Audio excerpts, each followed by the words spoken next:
Viewers, ছাদ ঢালাই করছেন, কত ভাগে ঢালাই মিক্স করবেন অনুপাতটা জানেন কি? 1, 1.5, 3 মানেই হচ্ছে 1 ব্যাগ যদি সিমেন্ট দেন তাহলে 1.5 ব্যাগ বালি দিতে হবে এবং 3 ব্যাগ কংক্রিট বা খোয়া দিতে হবে।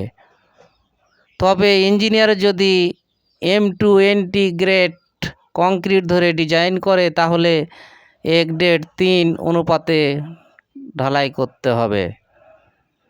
আর যদি M15 গ্রেড ধরে কংক্রিট ডিজাইন করে তাহলে 1-2-4 অনুপাতে ঢালাই করতে হবে। মনে রাখবেন, 1 ব্যাগ সিমেন্ট 50 কেজির জন্য পানির অনুপাত 22 থেকে 25 লিটার হবে।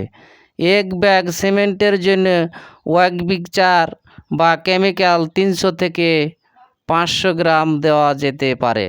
আর আমার ভিডিওটি যদি ভালো লাগে অবশ্যই লাইক করে দিবেন।